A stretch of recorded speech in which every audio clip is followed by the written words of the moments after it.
नहीं प्रकृत में देखु जो व्यवस्था अच्छी प्रशासन को लोकाभिमुखी करने से गुड़िए संस्कार आवश्यकता अच्छी। प्रथमतः आपण मैंने समस्ते जानते भारत सरकार आवश्यक नथिबा 2000 आईन को रद्द करदेले जार आज प्रासंगिकता नथिला। ओडिशा रे मध्य गुड़िए आईन अच्छी एवं पुराणा कालिया आईन जो आईन रो संशोधन मध्य हबार आवश्यकता अच्छी एवं जो आईन रो आवश्यकता नथिबो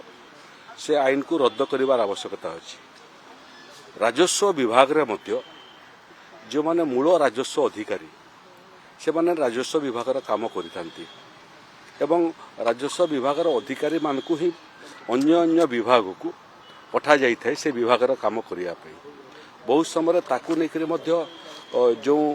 कन्फ्यूजन तैयारी होची ताकू आमे स्पष्टता आनिबा पई चाहूचु। राजस्व विभाग को ओआरएस रे पदोन्नति पाइबा पे मध्य अन्य विभाग अधिकारी माने अतीत प्रमोशन पाउतले जो माने राजस्व विभाग ओआरएस अधिकारी भाव प्रमोशन पाउतले तांकर राजस्व काम राजस्व सेवा राजस्व आईन बाबद कौनसी अनुभव मध्य नथिला।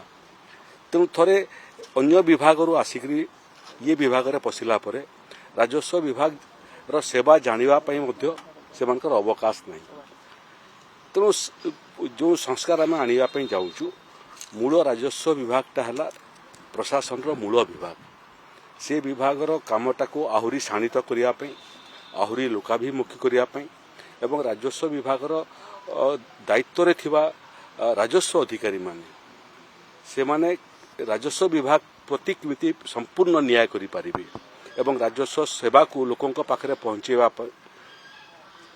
आहुरी प्रतिबद्धता सहित काम करें से बाबद में गुड़िए संस्कार आणुचु से संस्कार भितर यहाँ मध्य गोटे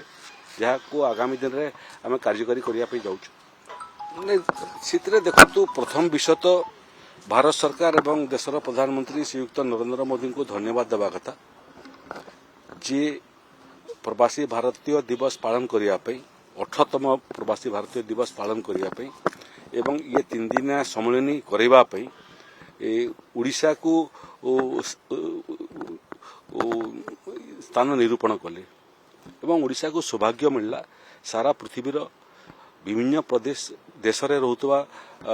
प्रवासी भारतीय एवं से भितर पुणी प्रवासी ओडिया अछंती जे मन को ओडिशा आसीबा पई ओडिशा को जानिया पई ओडिशार भाषा साहित्य संस्कृति को जानिया पई ओडिशार संभावना को जानिया पई एवं ओडिशार जो अर्थनीति से अर्थनीति रे सेमानकर कौन भूमिका हो पारिबो से बाबद में व्यापक अध्ययन करने से भी सुजोग मिलला एवं सेमानकर संगे जोड़ी होगा सर्वभारतीय कार्यक्रम रे ओडिशा सरकार मध्य सेमानकर संगे जोड़ी होगा सुजोग पाइले। ये 3 दिन भितर तो संपूर्ण मंत्रिमंडल ये कार्यक्रम रे उपस्थित थिले एवं विभिन्न समय जो इंटरएक्टिव सेशन माने मध्य होतला से आमे आमर एठी आवश्यकता एठी पुंजी निवेश रो आवश्यकता एवं एठी जो सुविधा सुजोग मिलिबो तार लंबा सूची मध्य आमे सेमान को प्रदान करिचु। ओडिशा रे पर्याप्त सुजोग एथि पई अछि जे ओडिशा भलिया गुटे प्रदेश जो प्रदेश रे व्यापक खनिज पदार्थ अछि व्यापक जल संपद अछि व्यापक जंगल संपद अछि एवं कनेक्टिविटी दृष्टि मध्य ओडिशा रे भुवनेश्वर एवं तार झारसुगुड़ा को छाड़ला परे गुड़िए छोट छोट एयरपोर्ट मध्य हो गलानी जो विमान चलवाटा मध्य आरंभ हो गलानी। विगत 10 वर्ष भितर ओडिशार रेल पथर मध्य व्यापक विकास है। शक्ति क्षेत्र में मध्य आमे आत्मनिर्भर ही साइलुनी गोटे शिल्प प्रतिष्ठा करने उद्योग प्रतिष्ठा करने जहाँ जहाँ आवश्यक अच्छे उपादान मत लगुच भारत वर्षर ओडिशा गोटे प्रदेश जो प्रदेश रे सबू उपादान मौजूद अच्छी तेणु से बाबद में जानापी से सुजोग पाइले ओडिशा बाबद में ओडिशार संभावना बाबद में एवं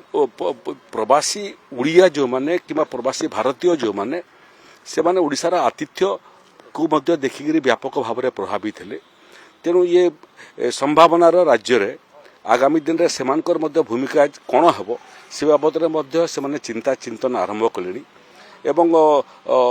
ଆମ ପାଖରେ ଯେଉଁ ତଥ୍ୟ ଅଛି ପ୍ରବାସୀ ଭାରତୀୟ ମାନେ ବିଭିନ୍ନ ଦେଶରେ ଯେଉଁମାନେ ରହୁଛନ୍ତି ସେ ଦେଶର ଅର୍ଥନୀତିକୁ ଅଭିବୃଦ୍ଧି କରିବା ପାଇଁ ଯେଉଁ ଜ୍ଞାନ କୌଶଳ ସେମାନେ ଶିଖିଛନ୍ତି ତାର ମଧ୍ୟ ଭରପୁର ଉପଯୋଗ ବିଦେଶର ବିଭିନ୍ନ ରାଷ୍ଟ୍ରମାନେ କରୁଛନ୍ତି। ତେଣୁ ସେଟା ଆମେ କାହିଁକି କରିବା ନାହିଁ? ଆମେ କାହିଁକି ସେମାନଙ୍କ ପାଇଁ ଏଠି ସୁଯୋଗ ସୃଷ୍ଟି ପାରିବା ନାହିଁ? ତ ବ୍ୟାପକ ମନ୍ଥନ ଭିତରେ ଆମେ ବହୁତ ଆଶାବାଦୀ ଅଛୁ ଯେ ଏ ପ୍ରବାସୀ ଭାରତୀୟ ଦିବସ ଭୁବନେଶ୍ୱରରେ ପାଳନ ହେବା ଫଳରେ ହଜାର ହଜାର ସଂଖ୍ୟାରେ ପ୍ରବାସୀ ଭାରତୀୟ ଓଡ଼ିଶାକୁ ଆସିବା ଫଳରେ ଏବଂ ଓଡ଼ିଶା ବାବଦରେ ଜାଣିବା ଫଳରେ ମୋତେ ଲାଗୁଛି ପର୍ଯ୍ୟାପ୍ତ ସୁଯୋଗ ଓଡ଼ିଶା ପାଇଁ ସୃଷ୍ଟି ହେବ। ଓଡ଼ିଶାର ବିକାଶ କ୍ଷେତ୍ରରେ ମୋତେ ଲାଗୁଛି ପ୍ରବାସୀ ଭାରତୀୟ ସମ୍ମିଳନୀ ଟର୍ଣ୍ଣିଂ ପଏଣ୍ଟ ହେବାକୁ ଯାଉଛି।